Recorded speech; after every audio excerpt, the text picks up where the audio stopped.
a provisão está na casa do Pai. Bom, nós vamos falar aqui de um jovem, de um rapaz, o filho pródigo, que sai de casa com os bolsos cheios, porque nós vamos ver no texto que ele pede para o pai, ainda vivo, a herança. E o pai diz, tudo bem. E ele sai da casa dele com os bolsos cheios de dinheiro, por assim dizer. Mas o final da história vai mostrar que ele volta com os bolsos vazios, porque o lugar da provisão dele não era no mundo. Ele saiu da casa do pai e perdeu todo o seu dinheiro, toda a sua riqueza, toda a provisão. Mas a boa notícia é que ele voltou. E quando ele volta, o pai já estava o aguardando. Vamos ver essa mensagem no dia de hoje? Bem, nós vamos precisar então do livro de Lucas. O capítulo será de número 11. Vamos ver aqui o que o texto sagrado diz. E disse um certo homem, tinha 2 filhos, e o mais moço deles disse ao pai, Pai, dá-me a parte da fazenda que me pertence. E ele repartiu por eles a fazenda. Que triste, né? Porque um pedido desses aqui é uma afronta. Por que, pastor, é uma afronta? Porque o pai está vivo. Herança se recebe quando os pais morrem. E por que o senhor disse que é um pedido de afronta? É como se ele dissesse assim, pai, eu prefiro a riqueza, a herança do que a tua presença. Que ele vai sair da casa, né? Eu prefiro os meus amigos do que a tua presença. Eu prefiro o mundo do que estar aqui dentro. Por isso então eu estou querendo a parte que me cabe. Ele tinha o direito? Sim, mas não de fato ainda, porque o pai está vivo. Bom, o pai não hesita, fala tudo bem. Eu vou então repartir a herança e vou lhe dar a parte que é tua. Bom, o texto continua, nós vamos precisar aqui agora do versículo de número 13. E poucos dias depois, o filho mais novo, ajuntando tudo, partiu para uma terra longínqua e ali desperdiçou tudo, desperdiçou a sua fazenda e vivendo dissolutamente.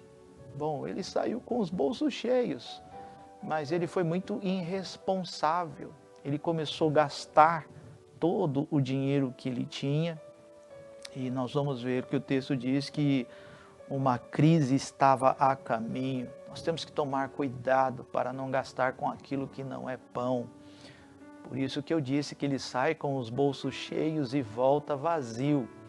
Bom, vamos seguir aqui no texto, porque o texto diz no versículo de número 14 agora, diz assim, havendo ele gastado tudo, houve naquela terra uma grande fome e começou a padecer necessidades. E foi, e chegou-se a um dos cidadãos daquela terra, o qual mandou para os seus campos apacentar porcos. Que coisa séria, hein? Desceu o nível, baixou o nível. Para um judeu isso aqui era um nível bem baixo. E ele que tinha tudo na casa do pai, né? Ele tinha provisão, ele tinha tudo. Agora ele não tem nada. Desceu o nível. Está cuidando de porcos. É uma situação muito triste essa daqui. Mas é isso que acontece quando nós não pedimos a direção de Deus. Temos que tomar muito cuidado com isso, não é verdade? O versículo agora de número 16 diz assim, e desejava encher o seu estômago com as bolotas que os porcos comiam e ninguém lhe dava nada. Ele desprezou a família dele. Ele desprezou o ambiente em que ele habitava. Ele desprezou tudo. Quem quis isso aqui foi ele mesmo.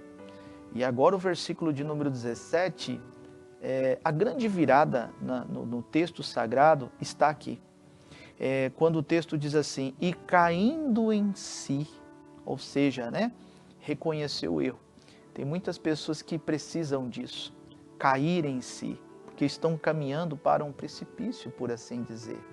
E o texto diz: quantos trabalhadores de meu pai têm abundância de pão, e eu aqui pereço de fome. Levantar-me-ei, irei ter com o meu pai, e dir-lhe-ei: Pai, pequei contra os céus e perante ti. Bom, uma coisa linda, o filho pródigo teve erros? Sim, mas ele também teve acertos. Ele foi humilde em reconhecer que ele errou, que ele não deveria de ter feito o que fez. E ele então vai voltar para a casa do Pai. Volte para a casa do Pai. Volte para a casa de provisão. Uma coisa que me chama a atenção aqui no texto, eu vou ter que dar um pulinho, porque senão não vai dar tempo, mas o versículo de número 20, olha que lindo. Levantando-se foi para seu pai, e quando ainda estava longe, viu o seu pai, e se moveu de íntima compaixão, e correndo, lançou-se-lhe ao pescoço e beijou. Que lindo, né? Ele volta com as marcas, ele volta ali cheirando porco, chiqueiro. Mas o pai não espera ele ficar limpo para o abraçá-lo, porque o abraço do pai limpa. O que é bonito aqui também é que o pai não pede por explicações. Tá vendo o que você fez? O pai não fica apontando o passado do filho, o erro do filho. Não, quem faz isso é o inimigo. Deus não aponta o nosso passado, ele aponta para onde devemos caminhar. Ele chega sujo. O pai poderia falar: vai lá, toma um banho que depois eu te abraço. Não, o pai não esperou ele ficar limpo para abraçar-lhe. O pai abraçou do jeito que ele estava, porque o abraço do pai nos limpa, não por fora, mas por dentro. Volte para a casa do pai e certamente você terá a provisão que você necessita em nome de Jesus.